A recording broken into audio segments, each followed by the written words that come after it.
Pagkatapos nito, pumili pa ang Panginoon ng 72 tagasunod at sinugo ang mga ito ng dala-dalawa sa mga bayan at sa iba pang mga lugar na pupuntahan niya.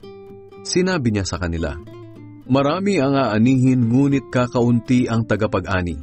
Kaya idalangin ninyo sa Panginoon na siyang may-ari ng anihin, na magpadala siya ng mga tagapag-ani.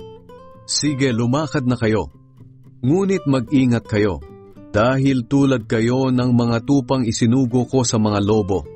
Huwag kayong magdala ng pitaka, bag o sandalyas, at huwag kayong mag-aksaya ng panahon sa pakikipagbatian sa daan.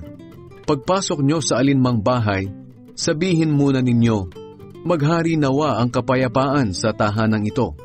Kung ang nakatira roon ay maibigin sa kapayapaan, mapapasa kanila ang kapayapaang idinalangin ninyo.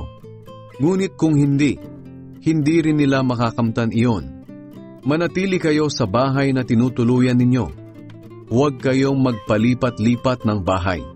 Kainin at inumin ninyo ang anumang ihain nila sa inyo, dahil ang manggagawa ay may karapatang tumanggap ng sahod. Kapag dumating kayo sa isang bayan at tinanggap kayo ng mga tao, kainin ninyo ang anumang ihain nila sa inyo. Pagalingin ninyo ang mga may sakit doon, at sabihin ninyo sa kanila na malapit na ang paghahari ng Diyos sa kanila.